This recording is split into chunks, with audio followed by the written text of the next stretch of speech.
ഒരുക്കി കൊടുത്തു. അങ്ങേക്ക് ഇപ്പൊ മറ്റെത്രയോ കഥാപാത്രങ്ങൾ പറയാമായിരുന്നു. ഇത് ഞാൻ സമ്മതിക്കില്ല. നീ സമ്മതിക്കില്ല? സമ്മതിക്കില്ല. എടാ ഒടിയൻ ചന്തു സമ്മതിച്ചു.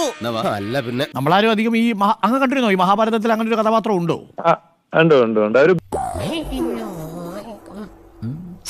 എന്താ ഉറക്കം വരുന്നു. ബോച്ചെ അവിടെ അണിറോസ് താമസിച്ച് മറ്റേ ഹോട്ടലിലാണല്ലോ. ബോച്ചെ അവിടെ തന്നെയാണോ താമസിച്ചത്? എങ്ങനെ കിട്ടോ? ഏത് കള്ളപ്പന്നിയാണോ പറഞ്ഞത്? കള്ളപ്പന്നി അല്ല, നീ വെള്ളപ്പന്നി.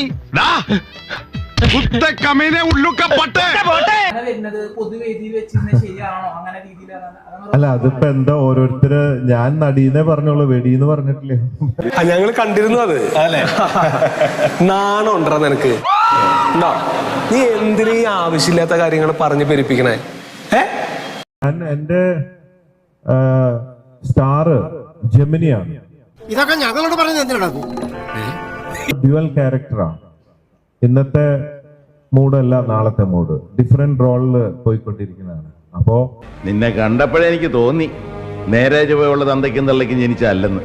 എനിക്കറിയാം, ഇവന്റെ അച്ഛന്റെ പേര് ഭവാനിയമ്മ എന്നാലേ. മനുഷ്യ ഇവിടെ തീർന്നു നിൽക്കുമ്പോ കളിയാക്കല്ലേ. അപ്പൊ എനിക്ക് ഞാൻ എന്റെ അപ്പനുണ്ടായതല്ലേ, എനിക്കറിയുന്നതല്ലേ എനിക്ക് ചെയ്യാൻ പറ്റുള്ളൂ. ഇപ്പൊ കറക്റ്റ്. അല്ലെങ്കിൽ പിള്ളേച്ചൻ നുണ പറയുന്നതായിരിക്കും. രാത്രി ഡിന്നർ കഴിഞ്ഞാൽ കൃത്യം 11 മണിക്ക് 1 കിലോ അമേരിക്കൻ ആപ്പിൾ എനിക്ക് പതിവാ. ഡാഡിയിൽ നിന്ന് കിട്ടിയ ശീലം. പിന്നെ മോശമായ വാക്കുകളൊന്നും ഞാൻ ഉപയോഗിച്ചിട്ടില്ല. ഇവൻ പറയുന്നത് വിശ്വസിക്കരുത്. ഇവൻ ഭക്ഷണം കഴിക്കാനും കള്ളം പറയാനും മാത്രമാണ് വാ തുറക്കുന്നത്. അപ്പൊ കല്യാണത്തിന് ശേഷം ഇപ്പോഴും കളി തുടങ്ങിയോ? എന്തായാലും കളി മുടങ്ങാതെ നടന്നോട്ടെ. ഇപ്പൊ ഞങ്ങൾ 2 പേരാണ് പോണത്. തിരിച്ചു വരുമ്പോ 3ാമതൊരാളുണ്ട്. നല്ല ഒന്നാന്തരം 916 എന്റെ സാധനം ഞാൻ കാണിച്ചു തരാം. നിന്റെ തന്റെ വിളിച്ചോണ്ട് കാണിക്കണം. പറഞ്ഞു കേട്ടോ, ഇവന്റെ പട്ടിയുടെ മെനു ഞാൻ നോക്കണമെന്ന്. ഞാൻ ഇതുവരെ എന്റെ മെനു പോലും. അങ്ങനെ ഒരു ലൈഫ് ഡാഡിയിൽ നിന്നും കിട്ടിയ ശീലം. താങ്കൾ എങ്ങനെ കാണുന്നു ഇതിനെ?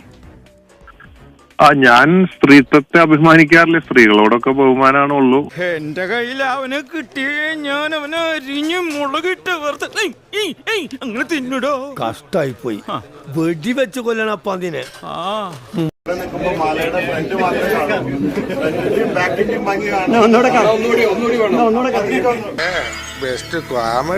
ദേവാലയ ഇത്രയും വലിയ തമാശക്കാരനാണ് നിങ്ങൾ